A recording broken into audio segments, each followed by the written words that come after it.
Limang aral para yumaman. Una is magkaroon ng simple lifestyle.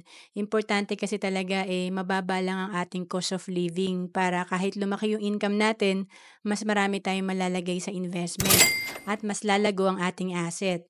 And then pangalawa, alamin ang priority. Importante kasi alam natin yung mga high value activities natin para hindi nasasayang ang oras natin. And then pangatlo, maging hardworking. Siyempre kung may plano tayo, may goal tayo, importante talaga marami tayong action. Sabi nga ng iba, massive action. And then pang-apat, attitude is everything. Pwede kasing matalino ka, smart ka, or masipag ka, pero kung yung attitude mo ay hindi maganda, ayaw rin sa'yo makisama ng mga tao. Kaya importante talaga humble lang tayo at grateful.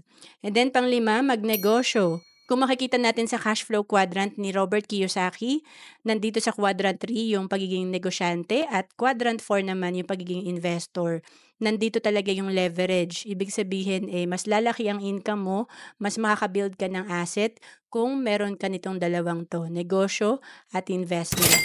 To know more about savings and investment, message mo lang ako sa FB, Roancelis Capistrano.